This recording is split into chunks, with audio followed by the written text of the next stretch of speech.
Hi, my name is Chrina Henson. I am currently the managing director for the Rohe Foundation here in the Philippines. Basically, this foundation started because 2 years ago in 2017, I found myself in the process of adopting a little girl. Basically, this started because in 2017, it was a year after I had lost my child. I lost my first daughter due to a stillbirth, and it was one of the hardest times I've been through.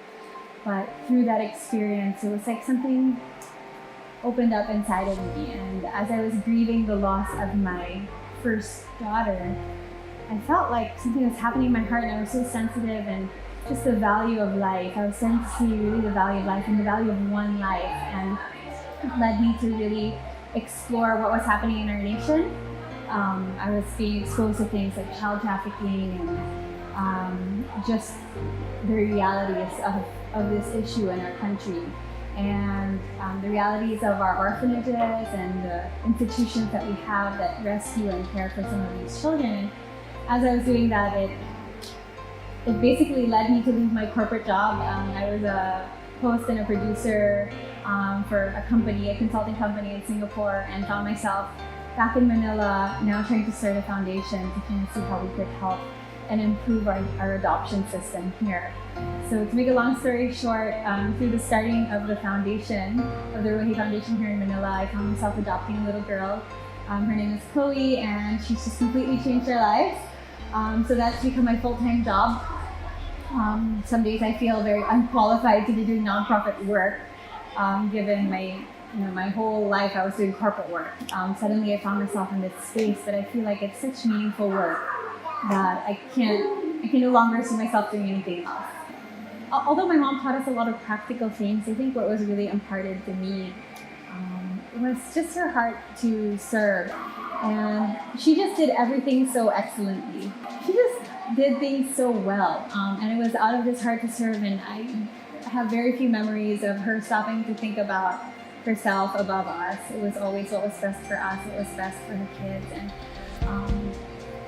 I guess that's just the power of a mom's love. Her love for us really sustained her through many of those years, and it continues to mold and shape the way I mother my own children. I guess my mom imparted to us such great values, and that was really at the core of her mothering. That, you could do well in school, it's great, she'd be very proud of you, but if your values were strong and admirable, that was really something we got praised for. And I think that's something I'd like to pass on to my own children, that you could be talented and gifted in many different things and successful in life, but if your values don't drive what you do, then it doesn't make you as strong of a person. And success can be so fleeting if your values aren't at the center of what you do. And I think that's one thing I'd like to pass on. Also, I think just this heart for adoption. And I became a mother. I guess I always feel like my journey to becoming a mother was so unique. I had lost a child, and many days I felt like I was a mother with empty arms. And it wasn't until I woke up one day and I realized I was thinking about children in an orphanage, and I thought to myself, oh my goodness, orphanages are full of children who are wanting to be held by mothers, and they don't have mothers to hold them. And I thought, wouldn't it just be so simple if you could put two and two together? Mothers that have arms to carry children. And I think just to have that mindset where we're thinking that let's not put it in a box. Motherhood doesn't always look the way we think it will look. My journey to motherhood certainly didn't. It started out with loss, and then suddenly through adoption, my arms were full, and now I'm expecting my third child.